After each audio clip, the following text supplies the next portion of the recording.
चलो स्टार्ट करते हैं। छोटा सा टॉपिक पहले क्लियर कर लेते हैं। सीएफटी। सीएफटी फुल फॉर्म क्या होती है अपनी? Crystal field theory. Crystal field theory basically क्या है? एडवांस फॉर्म है अगर मैं बताऊं तो। किसकी? अगर मैं पीछे से लूं तो केमिकल बॉन्डिंग से जो हम पढ़ते आने हैं, सबसे पहले हमारी कौन सी होती है? VVT, valence bond theory. उसके बाद कौन सी आती है? MOT, molecular orbital theory. Molecular orbital theory की भी एडवांस फॉर्म देखें तो कौन सी आती है हमारी? CFT, crystal field theory. बहुत सी ऐसी कमियां थी जो कि वीवीटी नहीं एक्सप्लेन कर पाया था, जिसको एक्सप्लेन करा था किसने? एमओटी ने। एमओटी के अंदर भी एक पार्ट जो एक्सप्लेन एमओटी नहीं कर पाया था, उसको एक्सप्लेन करा था किसने? सीएफटी ने। Basically crystal field stabilization theory ने किसकी बात करी थी? डी ऑर्बिटल्स की। डी ऑर्बिटल्स की। डी ऑर्बिटल्स की इसने बात करी थी क्योंकि डी में हमारे कितने ऑर्बिटल होते हैं? 5 ऑर्बिटल होते हैं मेन। कौन कौन से ऑर्बिटल होते हैं ये? D x y, d y z, d z x, d x square, y square और डी जेड स्क्वायर। जनरली क्या होता है? रिपल्शन होता है इनके बीच में। जब इनके अंदर इलेक्ट्रॉन फिल होने लगते हैं तो इनके बीच में भी रिपल्शन होता है। इस रिपल्शन की वजह से इसमें क्या चालू हो जाती है? Degeneracy. Degeneracy of a d orbital due to the repulsion between the electron present in d orbital. सबसे ज्यादा रिपल्सन भी बेसिकली किसमें होता है? इनमें होता है, इन दोनों के अंदर। क्योंकि अगर जब हम बात करते हैं डी ऑर्बिटल बेसिकली रहेगा क्या? ये हमारे 3 कोऑर्डिनेट्स है, उसके बाद ये कोऑर्डिनेट ऊपर और नीचे, तो इनके बीच में क्या होता है? सबसे ज्यादा रिपल्शन होने लग जाता है। इस रिपल्शन की वजह से इनकी एनर्जी भी क्या होती है? डिफरेंट एनर्जी होती है। जनरली बोले तो ये अलग अलग एनर्जी में डिफरेंशिएट करे जाते हैं। सेंट्रल एनर्जी को मैं बोल देता हूं, जिससे हम डिनोट करते हैं बैरी सेंटर। अब इनको 2 तरह से डिफरेंशिएट करा जाता है। अगर हमारे पास ऑक्टाहेड्रल फील्ड है, ऑक्टाहेड्रल फील्ड के अंदर है, ये मान के चलो कि ऑक्टाहेड्रल फील्ड में क्या होता है कि डी के अंदर हमारे पास 5 ऑर्बिटल है। बेसिकली ये कब देखी जाती है ये डीजनरेसी? जब मेटल किसके साथ बॉन्ड बनाता है? लिगेंड के साथ। ये एक इस तरह का हम बोलते हैं कि इलेक्ट्रोस्टैटिक फोर्स ऑफ अट्रैक्शन होता है मेटल के और लिगेंड के बीच में। जब लिगेंड इलेक्ट्रॉन डोनेट करता है किसको? मेटल को, और मेटल इसके साथ एक स्टेबिलिटी बॉन्ड बनाता है जिसे हम मेटल लिगेंड बॉन्ड बोलते हैं। जब ये डी ऑर्बिटल में इलेक्ट्रॉन जाते हैं तब इनके बीच में डीजनरेसी स्टार्ट होती है, डीस्टेबलाइजेशन स्टार्ट होता है, जिसकी वजह से ये स्प्लिट होता है। कुछ ऑर्बिटल बेसिकली क्या होते हैं? लोअर एनर्जी के साथ नीचे एक ऑर्बिटल बनाते हैं, जिन्हें बोलते हैं कौन सा लेवल? T2G लेवल, जो कि लोअर एनर्जी ऑर्बिटल बनाते हैं। लोअर एनर्जी ऑर्बिटल बनाते हैं। कुछ बनाते हैं हमारे पास अपर एनर्जी ऑर्बिटल बनाते हैं, जिसे क्या बोल देते हैं हम लोग? T2G। इस तरीके से देख लो, T2G और T2G नीचे हो गया हमारा T2G और EG। ये बैरी सेंटर है जहां पे एनर्जी लेवल हमारा क्या मान के चलेंगे हम लोग? 0। और ये एनर्जी लेवल को डिनोट करता है किसको? पूरी एनर्जी लेवल की बात करें तो डेल नॉट से डिनोट करेंगे हम लोग। डेल नॉट में भी इसकी वैल्यू होती है -0.6 और इसकी डेल नॉट की वैल्यू होती है -0.4। ओवरऑल एनर्जी का कंट्रीब्यूशन देखेंगे, ये -4 इस लेवल से कम होती है, ये +6 इस लेवल से क्या होती है? ज्यादा होती है, बैरी सेंटर से। अब इलेक्ट्रॉन, कौन से इलेक्ट्रॉन हमारे T2G लेवल पे जाएंगे, कौन से इलेक्ट्रॉन हमारे EG में जाएंगे, ये कौन डिसाइड करता है? Crystal field stabilization energy. ये एनर्जी को हम किलो जूल में भी मेजर करते हैं। ये एनर्जी डिसाइड करती है कि हमारे इलेक्ट्रॉन्स नीचे वाले हैं या ऊपर वाले इलेक्ट्रॉन्स हैं। और वो भी कौन डिसाइड करता है? एक सीरीज होती है जो तुम्हें बताई थी, कौन सी? Spectrochemical series. स्पेक्ट्रोकेमिकल सीरीज में हमारे वो लिगेंड्स हैं जिनको हमने उनकी वेवलेंथ के अकॉर्डिंग अरेंज करा हुआ है। कौन कौन से लिगेंड थे?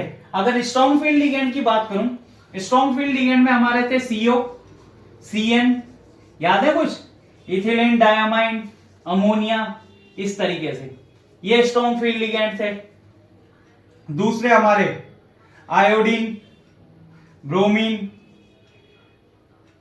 क्लोरीन, फ्लोरीन, इस तरीके से ये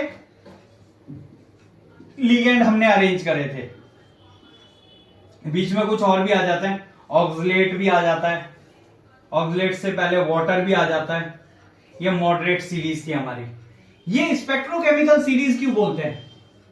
स्पेक्ट्रोकेमिकल सीरीज का मतलब क्या होता है? ऐसे एलिमेंट और ऐसे लिगेंड जिनको लाइट के अकॉर्डिंग, उनकी वेवलेंथ के अकॉर्डिंग अरेंज करा गया है। किस लाइट में सबसे ज्यादा वेवलेंथ किसकी होगी, सबसे कम वेवलेंथ किसकी होगी, उस तरह से अरेंज कर। तो इन लिगेंड की प्रेजेंस में अगर कॉम्प्लेक्स कंपाउंड बन रहा है तो वो क्या होंगे? उनके इलेक्ट्रॉन पेयर्ड हो जाएंगे in presence of strong field ligand. और अगर वीक फील्ड लिगेंड होंगे तो उनके इलेक्ट्रॉन क्या रहेंगे? अनपेयर्ड रहेंगे। और ये जो अरेंजमेंट मैंने लिखा है ये बेसिकली किसका है? ऑक्टाहेड्रल फील्ड के लिए है। ऑक्टाहेड्रल फील्ड के लिए। तो एक लर्न कर लेना, बस एक को लर्न करना जरूरी है, दूसरा जस्ट इसका अपोजिट होगा।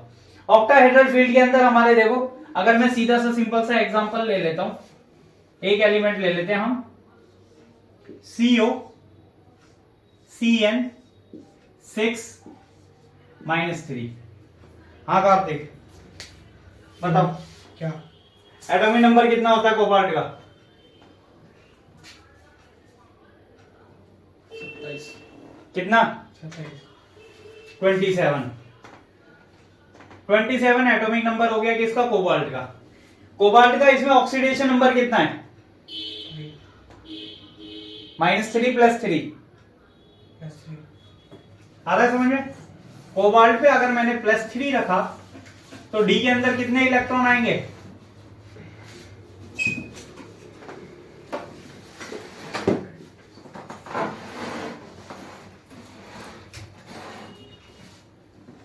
डी में से अगर हम लोग देखो टोटल ये 3d7 होगा, अगर 3 इलेक्ट्रॉन निकाल देंगे तो 2 इसके निकल जाएंगे और 1 इलेक्ट्रॉन इसमें से निकल जाएगा। टोटल बचा कितना? 3d6। अब ये CN है, ये हमारा क्या स्ट्रॉन्ग फील्ड लिगेंड है। स्ट्रॉन्ग फील्ड लिगेंड क्या होगा? अगर इलेक्ट्रॉन फिल करूंगा तो ये देखो 1 2 3 4 5 6, ये इस कॉम्प्लेक्स कंपाउंड का अरेंजमेंट होगा। आ रहा है समझ में? अनपेयर्ड इलेक्ट्रॉन एक भी नहीं होगा, ना तो इसमें से उधर मूव कर पाएगा कोई, क्योंकि हमारा स्ट्रॉन्ग फील्ड लिगेंड है साइनाइड। इसमें से क्वेश्चन पक्का आएगा क्रिस्टल फील्ड थ्योरी में से आ जाता। और एक और चीज बता देता हूं, ये अरेंजमेंट याद रखना, इसका जस्ट अपोजिट किसका होगा? टेट्राहेड्रल का। यही केस अगर मैं CO CN की जगह ये ले लेता हूं, CO F6, ये भी -3, अब भी कोबाल्ट पे क्या आएगा? +3 यानी D6 आएगा। अब इसमें इलेक्ट्रॉनिक अरेंजमेंट क्या हो जाएगा?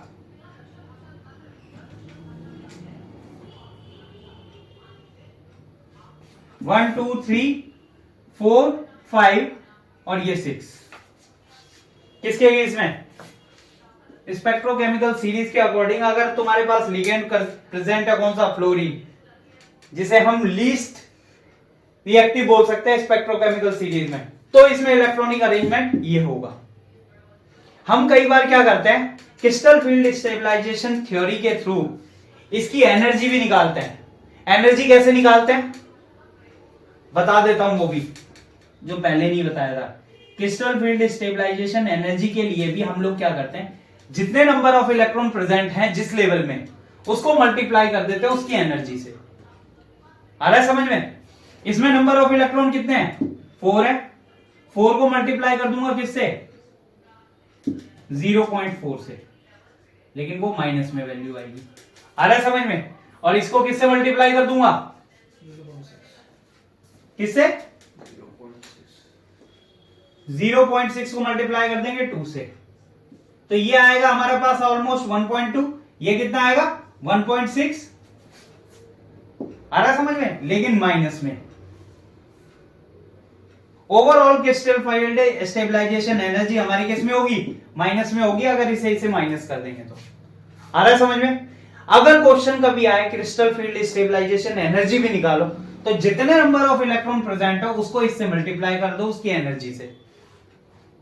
बैरी सेंटर के नीचे जितने इलेक्ट्रॉन हो वो इससे मल्टीप्लाई हो जाएंगे, बैरी सेंटर के ऊपर जितने इलेक्ट्रॉन है वो उससे मल्टीप्लाई हो जाएंगे। आ रहा है समझ में? तो इस तरह के क्वेश्चन इससे निकाल लेना क्रिस्टल फील्ड स्टेबलाइजेशन एनर्जी से। एक तो ये क्वेश्चन बनता है। दूसरा इससे कौन सा क्वेश्चन बनता है जो बताया था? स्पिन मैग्नेटिक मूवमेंट, याद है? Spin only magnetic movement, formula क्या था इसका? अगर स्पिन पूछे तो S+2 करके लिख देते हैं। N बोलते हैं, मैग्नेटिक मूवमेंट की बात करते हो N+2 बोल देते हैं। जितने नंबर ऑफ अनपेयर्ड इलेक्ट्रॉन है उनकी इसकी वैल्यू रख देते हैं, वो तुम्हारा मैग्नेटिक मूवमेंट आ जाएगा। मैग्नेटिक मूवमेंट कार्तिक यूनिट बता। देखो वैसे बोला था, पूछा था, आती है किसकी? मैग्नेटिक मूवमेंट की यूनिट बोर मैग्नेटॉन, BM। गर्मी लग रही है। ये था हमारा क्रिस्टल फील्ड स्टेबलाइजेशन का छोटा सा टॉपिक है, लेकिन बहुत इंपॉर्टेंट टॉपिक है कोऑर्डिनेशन कंपाउंड का। क्वेश्चन आएगा ही आएगा, 101% आएगा।